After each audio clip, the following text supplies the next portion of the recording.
Praise the lord ಸ್ತುತಿ express. ಇವತ್ತು ನಮ್ಮ ಮುಂದಿಗಿದ್ದಾರೆ ರೆವರೆಂಡ್ ಅಬ್ರಾಮ್ ವರ್ಗೀಸ್ ಪಾಸ್ಟರ್ ಅವರು. ಬೆಂಗಳೂರಿನ ಬೆಥೆಲ್ ಏಜಿ ಚರ್ಚ್ನಲ್ಲಿ ಅವರು ಹಿರಿಯ ಸೇವಕರಾಗಿದ್ದಾರೆ. ಅವರ ಒಂದು ಹಾದು ಬಂದಂತಹ ಸೇವೆಯ ಮಾರ್ಗವನ್ನು ಸಾಕ್ಷಿಯನ್ನು ನಾವು ಕೇಳಲಿಕ್ಕಿದ್ದೇವೆ. ಇದೊಂದು ನಮಗೆ ಸಿಕ್ಕಿರುವಂಥ ಒಂದು ದೊಡ್ಡ ಅವಕಾಶ. ನಾನು ಕೇಳಲ್ಪಟ್ಟಂತಹ ಒಂದು ವಿಷಯ ಏನೆಂದರೆ, ಸುಮಾರು ಸೆಲೆಬ್ರಿಟಿಗಳನ್ನು ರಕ್ಷಣೆ ಮಾರ್ಗಕ್ಕೆ ತಂದು ಅವರನ್ನು ಕರ್ತನೆಡೆಗೆ ಸಾಗಿಸಿದ್ದಾರೆ. ಕರ್ತನೆಡೆಗೆ ಅವರು ನೆಲೆಗೊಂಡು ನಿಲ್ಲಕ್ಕೆ ಇವರು ಸಹಾಯಕವಾಗಿದ್ದಾರೆ. ಸೊ ಅವರನ್ನು ನಾವು ಪರಿಚಯ ಮಾಡ್ಕೊಳ್ಳೋಣ ಮತ್ತು ಇನ್ನೊಂದು ಅವರ ಸಾಕ್ಷ್ಯ ಜೀವಿತವನ್ನು ನಾವು ಕೇಳೋಣ. ಒಟ್ಟು pastor. Thank you brother, thank you so much. ಎಲ್ಲರಿಗೂ ಕ್ರಿಸ್ತ ಯೇಸುವಿನ ನಾಮದಲ್ಲಿ ವಂದನೆಗಳು. ನನ್ನ ಹೆಸರು ಪಾಸ್ಟರ್ ಏಬ್ರಾಮ್ ವರ್ಗೀಸ್ ಅಂತ. ಹೇಳೋ ಪ್ರಕಾರ ನಾನು ಬೆಥೆಲ್ ಏಜಿ ಚರ್ಚಲ್ಲಿ ಸೇವೆ ಮಾಡ್ತಾಯಿದ್ದೀನಿ, ದೇವರ ಸೇವೆ ಮಾಡ್ತಾಯಿದ್ದೀನಿ. ನನ್ನ ಚಿಕ್ಕ ವಯಸ್ಸಿಂದ ನಾನೊಂದು ಕ್ರಿಶ್ಚಿಯನ್ ಫ್ಯಾಮಿಲಿಯಲ್ಲಿ ಹುಟ್ಟು ಬೆಳೆದು ಅದಕ್ಕೆ ನಮಗೆ ಬೇಕಾಗಿರೋ ಎಲ್ಲ ಉಪದೇಶಗಳು, ನಮಗೆ ಮಾರ್ಗದರ್ಶನವನ್ನು ತೋರಿಸಿ ನಮ್ಮನ್ನು ಬೆಳೆಸಿ ನಮ್ಮ ತಂದೆ ತಾಯಿಗಳು ಭಾಳ ನಂಬಿಕಸ್ಥರಾಗಿ ಅವರ ಜೀವಿತದಲ್ಲಿ ಸೇವೆ ಮಾಡಿ ನಮ್ಮನ್ನು ಬೈಬಲ್ ಓದಿಸಿ ನಮ್ಮನ್ನು ಅದ್ರ ಬಗ್ಗೆ ತಿಳಿಸಿ ನಮಗನ್ನು ಪ್ರಾರ್ಥನೆಯಲ್ಲಿ ಕವರ್ ಮಾಡಿ ನಮಗೆ ಒಂದೊಳ್ಳೆ ದಾರಿಯಲ್ಲಿ ತಂದು ಚಿಕ್ಕ ವಯಸ್ಸಿಂದ ಕೆಟ್ಟ ಮಾರ್ಗಕ್ಕೆ ಹೋಗದೆ, ಪಾಪದ ದಾರಿಗಳಲ್ಲಿ ನಡೆಯದೆ ನಮ್ಮನ್ನು ಕಾಪಾಡಿಸೋಕ್ಕೆ ಪ್ರೇಯರ್ ಮಾಡಿ ಉಪದೇಶ ಕೊಟ್ಟು ನಮ್ಮ ತಂದೆ ತಾಯಿಗಳು ನಮ್ಮನ್ನು ಭಾಳ ಪ್ರೀತಿಯಿಂದ ನೋಡಿದ್ರು. ಆದರೆ ಅವ್ರ ಸೇವೆಯಲ್ಲಿ ಇರೋದು ಕಾರಣ ನಾವು ಚರ್ಚಲ್ಲಿ ಸೇವೆಯಲ್ಲಿ ಭಾಳ ಇನ್ವಾಲ್ವ್ ಆಯಿತು. ಬರ್ತಾ ಬರ್ತಾ ನಾನು ಸೇವೆಯಲ್ಲಿ ಬರಲೇಬೇಕು ಅಂತ ಪರಿಸ್ಥಿತಿಗಳು ಮತ್ತು ಎಲ್ಲರ ನಿರೀಕ್ಷೆ ಎಲ್ಲ ಇತ್ತು. ಆದರೆ ಕೆಲವೊಂದು ವಿಷಯಗಳ ಕಾರಣ ನಾನು ಸೇವೆ ಬೇಡ, ನಾನು ಮಿನಿಸ್ಟ್ರಿಯಲ್ಲಿ ಅಲ್ಲ, ನಾನು ಬಿಸ್ನೆಸ್ಸಲ್ಲಿ ಜಾಸ್ತಿ ನೋಡೋಣ ಅಂತ ತಿಳ್ಕೊಂಡು ನಾನು ಮಿನಿಸ್ಟ್ರಿ ಸಪೋರ್ಟ್ ಮಾಡೋಣ, ಆದರೆ ನಾವು ಮಾಡೋದು ಬಿಸ್ನೆಸ್ ಮಾಡೋಣ ಅಂತ ತಿಳ್ಕೊಂಡಿದ್ದೆ. ಫುಲ್ ಟೈಮ್ ಇಲ್ಲ, ಪಾರ್ಟ್ ಟೈಮ್ ಆಗಿ ನಾವು ಸೇವೆಯನ್ನು ಮಾಡ್ಕೊಂಡು ಹೋಗೋಣ. ಹೌದ್ರಿ, ನಾವು ಬಿಸ್ನೆಸ್ ಮಾಡಿಕೊಂಡು ಪಾರ್ಟ್ ಟೈಮ್ ಸೇವೆಗೆ ಸಪೋರ್ಟ್ ಮಾಡೋಣ ಹಾಗೆ ತಿಳಿದುಕೊಂಡು ನಾವು ಬರುವಾಗಲೇ ದೇವ್ರು ನನ್ನ ಹತ್ರ ಹೇಳಿದಲ್ಲ, ನೀನು ಫುಲ್ ಟೈಮ್ ಮಿನಿಸ್ಟ್ರಿಗೆ ಬರಲೇಬೇಕು ಪ್ರವಾದಿ ಮೂಲಕ. ಆದರೆ ಆವಾಗಲೇ ನನಗೆ ಅಷ್ಟೊಂದು ಇಷ್ಟ ಇರಲಿಲ್ಲ. ನಾನು ಚಿಕ್ಕ ವಯಸ್ಸಲ್ಲಿ ಒಂದು ಬಿಸ್ನೆಸ್ ಸ್ಟಾರ್ಟ್ ಮಾಡಿದೆ. ಆದರೆ ಅದನ್ನು ಕರೆಕ್ಟ್ ಟೈಮಲ್ಲಿ ದೇವರು ಅದರಿಂದ ಬಿಡುಗಡೆ ಕೊಟ್ಟು ನಮ್ಮನ್ನು ಫುಲ್ ಟೈಮ್ ಮಿನಿಸ್ಟ್ರಿಲಿ ಹಾಕಿದ್ದಾರೆ. ನಾನು ಇವಾಗಲೇ ನನ್ನ ವೈಫ್ ಜೊತೆ ದೇವರ ಸೇವೆಯಲ್ಲಿದ್ದೀನಿ, ಪಾಸ್ಟ್ರಾಗಿ ದೇವರ ಕೆಲಸ ಮಾಡ್ತಾಯಿದ್ದೀನಿ. ನಮ್ಮಿಬ್ಬರು ಮಕ್ಕಳು ಸಹ ನಮ್ಮ ಜೊತೆ ಇದ್ದಾರೆ, ಅವರು ದೇವರ ಸೇವೆ ಮಾಡ್ತಾಯಿದ್ದಾರೆ. ಆಫ್ಕೋರ್ಸ್ ಎಜುಕೇಷನ್ ಕಂಪ್ಲೀಟ್ ಮಾಡ್ತಾಯಿದ್ದಾರೆ, ಆದರೆ ಅವರು ದೇವರ ಕಡೆ ದೇವರ ದಾರಿಯಲ್ಲಿ ನಡೆಯೋಕ್ಕೆ, ದೇವರ ಸೇವೆ ಮಾಡೋಕ್ಕೆ ಅವ್ರಿಗೇನು ದೇವರು ಕೃಪೆ ಕೊಡ್ತಾ ಇದ್ದಾರೆ. ಅದಕ್ಕೋಸ್ಕರ ನಾನು ಭಾಳ ಕೃತಜ್ಞತೆ ಇದೆ ನನಗೆ ದೇವರ ಹತ್ರ. ನನ್ನ ಸೇವೆಯಲ್ಲಿ ದೇವರು ನನ್ನ ಜೊತೆ ನಿಲ್ಲಿಸಿರುವ ಎಲ್ಲವರು, ಎಲ್ಲಲ್ಲೂ ದೇವರು ಕೃಪೆ ಕೊಟ್ಟಿದ್ದಾರೆ. ಅಲ್ಲೆಲ್ಲ ಭಾಳ ಜನ ಜೊತೆ ಇದ್ದಾರೆ. ಎಲ್ಲರಿಗೋಸ್ಕರ ದೇವ್ರನ್ನ ಸ್ತೋತ್ರ ಮಾಡ್ತಾಯಿದ್ದೀನಿ.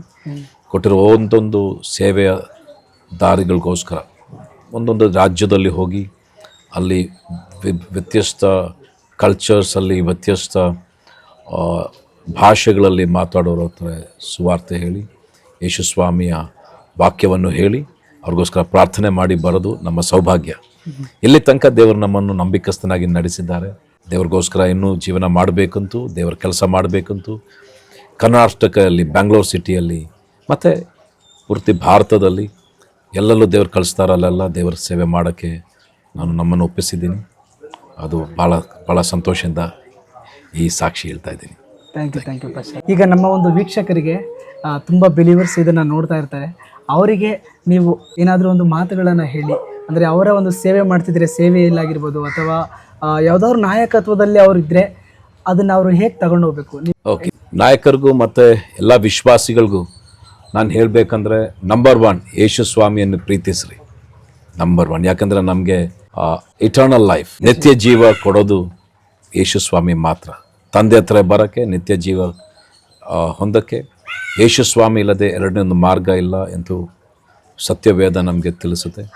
ಸೊ ಯೇಸುಸ್ವಾಮಿಯನ್ನು ಅಂಗೀಕರಿಸಿ ಯೇಸುಸ್ವಾಮಿಯನ್ನು ಪ್ರೀತಿಸಬೇಕು.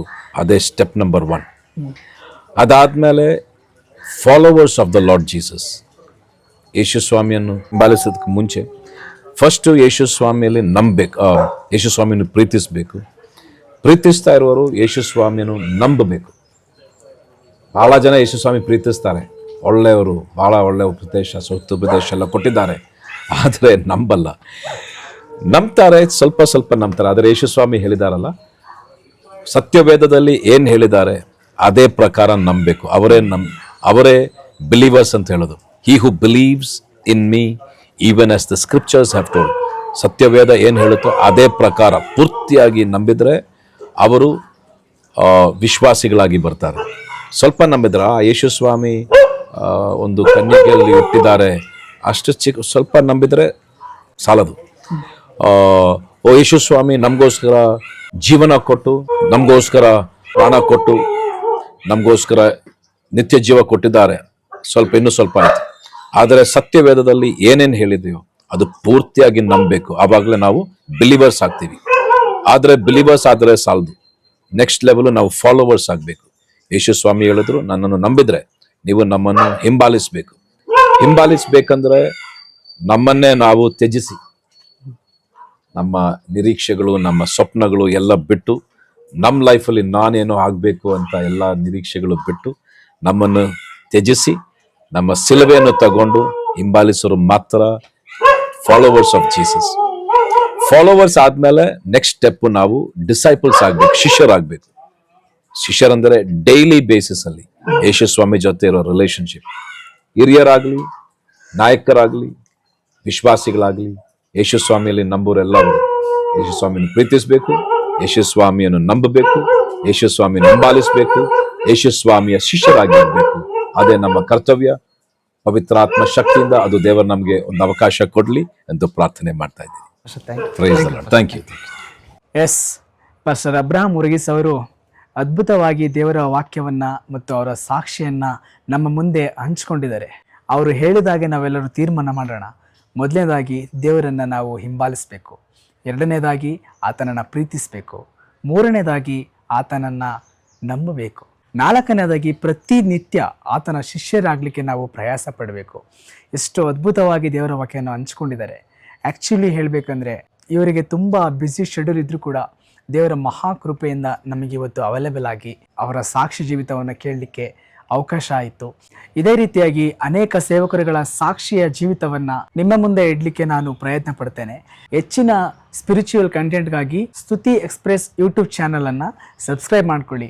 ನಾನು ಹಾಕುವಂಥ ಪ್ರತಿಯೊಂದು ವಿಡಿಯೋಗಳು ಕೂಡ ನಿಮಗೆ ನೋಟಿಫಿಕೇಷನಲ್ಲಿ ಬರಬೇಕು ಅಂದರೆ ಪಕ್ಕದಲ್ಲಿರುವ ಬೆಲ್ ಐಕಾನ್ ಬಟನನ್ನು ಪ್ರೆಸ್ ಮಾಡಿ. Stay tune. God bless you.